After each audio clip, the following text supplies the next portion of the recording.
Hello, I'm Joan Meyer. The Bridges to Health Home and Community-Based Waiver Program, also known as B2H, is designed to support children in their homes and communities. B2H serves children in foster care or Division of Juvenile Justice and Opportunities for Youth Community Services Supervision who've been diagnosed with serious emotional disturbance, developmental disabilities, and/or medical fragility. Once enrolled in B2H services, a child may continue to receive services even after discharge from foster care through age 21 as long as they are otherwise eligible. In this video, we'll be exploring the details of the Bridges to Health program. The video features an introduction and 6 chapters. This is Chapter 4, What are the services and how are they implemented? Part 2, Crisis Avoidance, Management and Training, Immediate Crisis Response, Intensive in-home supports and services, crisis respite, and planned respite. The purpose of this chapter is to help you better understand the B2H program services offered so that you can better inform parents and caregivers and help them understand the benefits of the B2H program. You'll also be able to help parents and caregivers recognize how their support is important in the provision of necessary services. We'll begin with the service of crisis avoidance, management, and training. Here to help us understand more about B2H and how it works is Isha Hines. Ms. Hines is currently employed at a healthcare integration agency. She has more than 10 years' experience in the child welfare field, working in group homes and as a foster care case planner. Isha, thanks for joining us today. Crisis avoidance, management, and training consists of education and training to address specific issues that disrupt or jeopardize the child's successful functioning in the community. Special emphasis is given to anticipatory guidance. Isha, what is anticipatory guidance?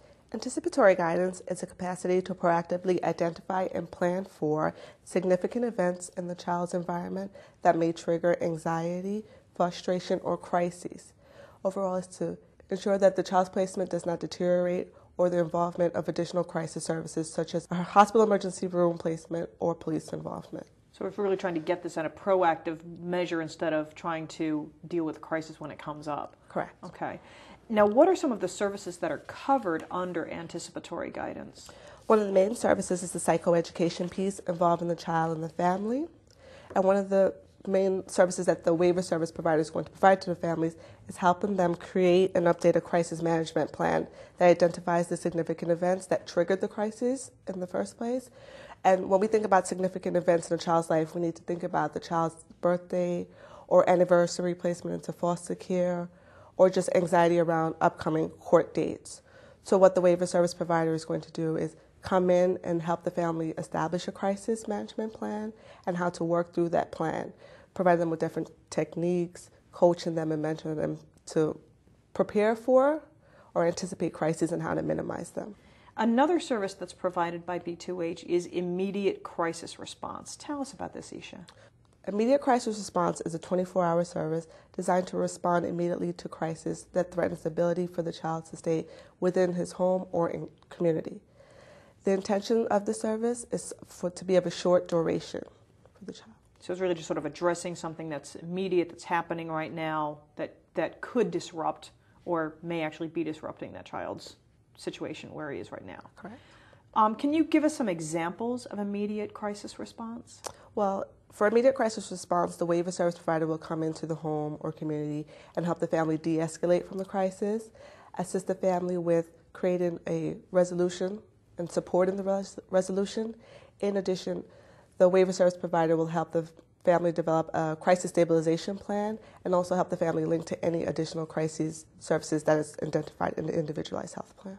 Intensive in-home supports and services are designed to provide interventions to secure the health and safety of the child, family, and caregiver following a crisis. Isha, what types of services are covered under this category? Okay, under intensive in-home support and services is basically a follow-up to the immediate crisis response services. What the waiver service provider will do here is go into the home and help the family in implementing the crisis stabilization plan that was previously designed, as well as support the family and caregiver and child and all who were involved in the crisis. Now tell us about crisis respite. That's the next service. Okay. Crisis respite is designed to be emergency short-term relief for the family and child. So in this case, the child may be removed from the home on a short, maybe hourly or 24-hour basis, just so that the family can help de-escalate from the crisis. Sort of gives everybody an opportunity to sort of calm down. Calm down. Now, how does that work exactly? So what will happen would be a crisis respite worker who is specially trained in crisis respite will come in and give one-to-one service to the child to provide relief for the caregiver activities for a while. Isha, the last service we're going to cover here is planned respite. What's the purpose of this service? Planned respite provides short-term relief for the family and caregivers needed to enhance the family and caregiver's ability to respond to the child's disability and/or healthcare issues. And can you give us some examples of planned respite services? Sure. Planned respite services provides relief for the caregiver's activities for the family and the caregiver. It is also provided by a direct care staff who is trained on the child's disability and able to work with the child, the community. In addition, this service can be provided on an hourly basis or on an overnight basis. Okay. Well, Isha, thanks very much for being with us. That brings us to the end of Chapter 4, What are the Services and How are they Implemented? Part 2, Crisis Avoidance, Management and Training, Immediate Crisis Response, Intensive In-Home Supports and Services, Crisis Respite, and Planned Respite. In Part 3 of Chapter 4, What are the Services and How are they Implemented? We'll take a look at family caregiver supports and services and skill building.